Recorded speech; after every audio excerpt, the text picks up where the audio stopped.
Brokeback Mountain lost Best Picture at the 2006 Oscars to Crash, and Michelle Williams still seems to think the loss was undeserved. Michelle Williams still has some feelings about her movie Brokeback Mountain losing Best Picture at the 2006 Oscars. The 44-year-old dying for sex actress discussed the enduring impact of the tragic gay love story and its controversial Best Picture loss to Crash during a Thursday, April 3, appearance on Watch What Happens Live. Host Andy Cohen told Williams that the 2005 movie was likely still in my top 2 movies of all time, and added that he was very upset about the Best Picture loss. "I mean, what was Crash?" Williams coyly asked about the film that ultimately took home the Academy Award. Cohen replied by implying that the winning picture didn't have the longevity of Brokeback Mountain as it wasn't still sparking conversations all these years later. Cohen also asked Williams if she was aware that the film would have such a profound impact before its premiere. She replied affirmatively. "People were so open about it," she said. "I just remember doing the junket. You know, you don't really get an opportunity to see a lot of grown men cry. That was the moment that I think that we all knew it was going to be special to people." Brokeback Mountain amassed 8 nominations at the 2006 Oscars, including Best Picture. Williams snagged a Best Supporting Actress nod. Heath Ledger was in the running for Best Actor and Jake Gyllenhaal was up for Best Supporting Actor. Anne Hathaway also starred.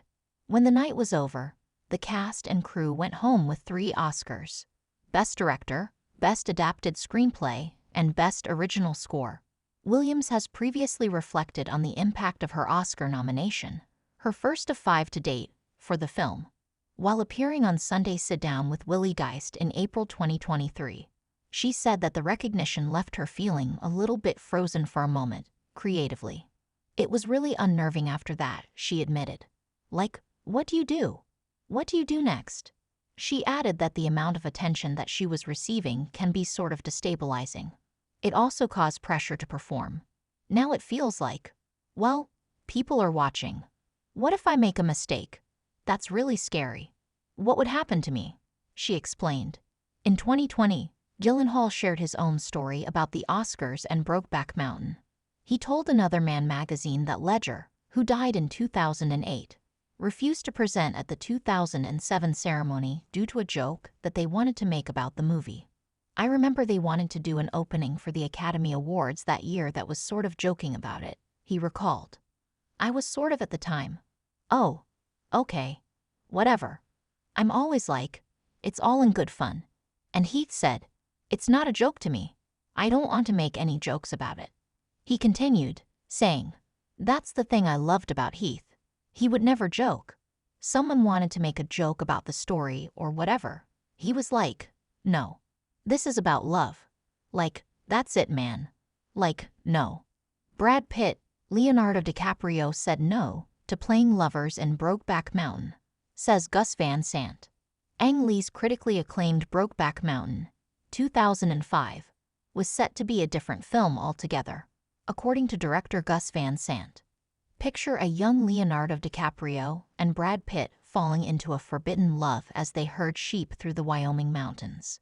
Ang Lee's critically acclaimed Brokeback Mountain, 2005, which famously starred Heath Ledger and Jake Gyllenhaal in Academy Award-nominated performances, could have been a different film altogether, Milk director Gus Van Sant recently revealed to IndieWire. The Oscar-nominated director, best known for Good Will Hunting, 1997, and My Own Private Idaho, 1991, said he was pitched the opportunity to direct the gay romance before Lee signed on. "I was working on it, and I felt like we needed a really strong cast, like a famous cast. That wasn't working out. I asked the usual suspects: Leonardo DiCaprio, Brad Pitt, Matt Damon, Ryan Phillip. They all said no," Van Sant recalled. "Nobody wanted to do it. What I could have done, and what I probably should have done, was cast more unknowns. Not worried about who were the lead actors," he added. Ironically enough, DiCaprio and Pitt will finally appear together on screen in Quentin Tarantino's controversial movie about the Manson murders, titled Once Upon a Time in Hollywood. The director also revealed that he came close to directing another gay classic, Luca Guadagnino's Call Me by Your Name, 2017, which went on to win an Oscar for Best Adapted Screenplay. I don't think it would have panned out the way it did if I had directed it. I think it was great, he said. Van Sant's latest movie, Don't Worry, He Won't Get Far on Foot, is now playing in select theaters.